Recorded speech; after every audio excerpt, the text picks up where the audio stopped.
What if I told you that life 1 million years ago was much more advanced than we think? For example, did you know that over 1 million years ago there were already tools made of stone in Europe? But that's not all. There were even whole villages built out of mammoth bones. Yes, mammoths. You heard right. The woolly mammoth roamed the earth for hundreds of thousands of years. But when exactly did they go extinct? What was it like to live 1 million years ago? And how did early humans survive encounters with the woolly mammoth? Welcome to my channel, and today let's find out how the first humans confronted mammoths. Life 1 million years ago. Let's start at the beginning. When most people hear the word caveman, they think of a hairy, unintelligent being that walks on all fours and beats his chest while wielding a club. In reality, the earliest ancestors of modern humans emerged in Africa around 6 to 7 million years ago. These early hominids were probably not too different from the apes we see in zoos today. Over the next few million years, these hominids gradually evolved into larger, more intelligent creatures capable of making and using simple tools. One of the earliest known species of early humans is Homo habilis, which means handyman in Latin. They lived in Africa between 2.6 and 1.6 million years ago. They were about the same height as modern humans, but had much larger brains than our ape-like ancestors. It's believed that they were the first hominids to use tools on a regular basis. Their diet consisted mainly of plants, nuts, and occasionally meat from animals they hunted. The next major step in human evolution came with the emergence of Homo erectus, or upright man. They lived in Africa, Asia, and Europe between 1.8 million and 117,000 years ago. Homo erectus had an even larger brain than H. habilis, and was the first hominid species to use fire. This allowed them to cook their food, which made it easier to digest and provided them with more energy. Homo erectus also developed more sophisticated tools than their predecessors and began hunting larger animals. With the development of the spear, they were able to hunt big game such as deer and wild ox. Then came the Neanderthals. They were a species of archaic humans that lived in Europe and parts of Asia from about 400,000 to 45,000 years ago. Neanderthals were shorter and stockier than modern humans, with a large skull and prominent brow ridge. They had a muscular build and were well adapted to the cold climate of Ice Age Europe. Neanderthals were skilled hunters and used spears and other weapons to hunt large animals. They also used bows and arrows, which gave them a significant advantage over other predators. Unlike earlier hominids, Neanderthals lived in small groups and had a complex social structure. They buried their dead and even held funeral rituals. Finally, we come to Homo sapiens, or modern humans. Our species emerged in Africa around 300,000 years ago and quickly spread throughout the Old World. Unlike our predecessors, Homo sapiens had a high forehead, no brow ridge, and a relatively small face. We are the only surviving species of the genus Homo, and the defining characteristic of our species is our large brains, which allow us to think abstractly, use language, and create complex works of art. Modern humans have a global distribution and have developed a wide variety of cultures and technologies. The Great Migration. So what was the world like 1 million years ago? To answer this question, we need to look back even further in time to see how our planet has changed over the past million years. 1 million years ago, the Earth was in a much different state than it is now. The climate was warmer than today, and the continents were in slightly different positions. This meant that the environment was very different from what we're used to today. As a result, the animals and plants that lived on the Earth were also very different. There were no large cats or dogs, for example, and the ancestors of modern humans looked very different from us.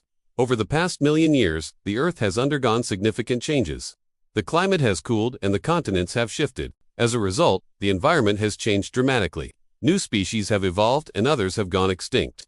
One of the most significant changes has been the rise of Homo sapiens. Our species emerged only 300,000 years ago, but we've spread across the globe and have become the dominant species on the planet. The rise of agriculture.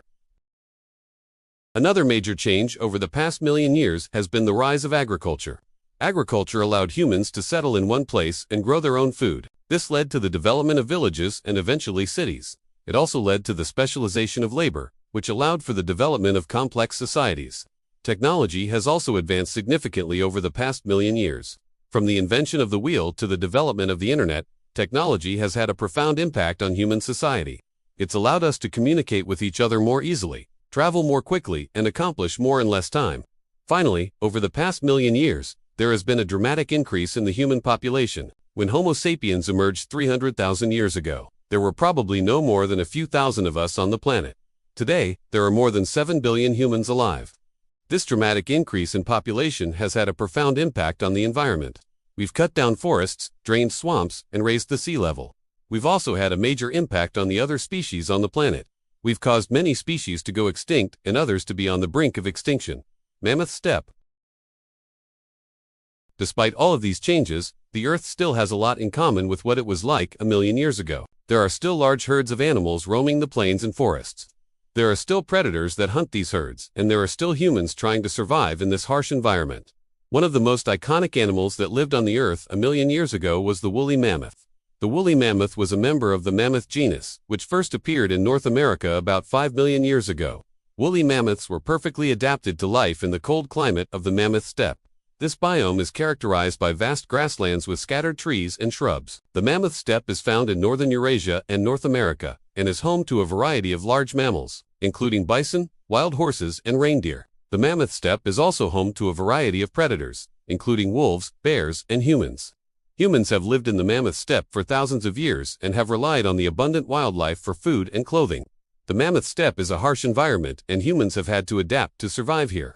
They've developed technologies to hunt large animals and have built shelters to protect themselves from the cold weather. So what was everyday life like for humans in the mammoth steppe? Life in the mammoth steppe was tough and dangerous. Humans had to constantly be on the lookout for predators, and there was always the risk of starvation. However, life was also exciting and rewarding. Humans had the opportunity to hunt some of the largest animals in the world, and they could live a relatively comfortable life if they were successful. Hunting mammoths was a risky but potentially very rewarding endeavor.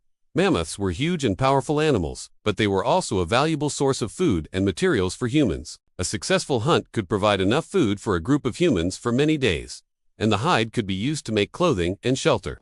Humans developed specialized tools for hunting mammoths, including spears, harpoons, and traps. They also developed strategies for taking down these huge animals, often working together in groups to surround and corral them. While hunting mammoths was dangerous, it was also an important part of life in the mammoth steppe. How did the mammoth go extinct? Woolly mammoths went extinct around 10,000 years ago. There are several theories as to why this happened. One theory is that woolly mammoths went extinct because of climate change. The Earth was much colder when woolly mammoths first appeared, and this suited the mammoths perfectly. But as the Earth began to warm up again, the woolly mammoths were less suited to the environment and eventually died out. Another theory is that woolly mammoths went extinct because of overhunting by humans. Humans were skilled hunters, and they likely hunted woolly mammoths for their food and hides. This, combined with the woolly mammoth's slow reproductive rate, may have caused their extinction. A third theory is that woolly mammoths went extinct because of a combination of factors, including climate change, overhunting by humans, and competition for resources with other animals.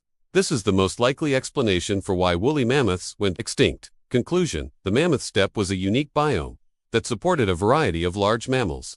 Including the woolly mammoth, humans lived in the mammoth steppe for thousands of years, and they developed specialized tools and strategies for hunting mammoths. Climate change, overhunting by humans, and competition for resources likely caused the woolly mammoth to go extinct around 10,000 years ago. The extinction of the woolly mammoth is a reminder of the fragility of ecosystems and the impact that humans can have on the environment. But it's also a testament to the ingenuity and adaptability of humans. After all, we're the only species of Homo that's still around, and we've survived for millions of years by adapting to changing environments and developing new technologies. Who knows what challenges and opportunities the future will bring? But one thing is for sure, the story of humanity is one worth telling. If you enjoyed this video, check out the related content. Thank you for watching, and I'll see you in the next one.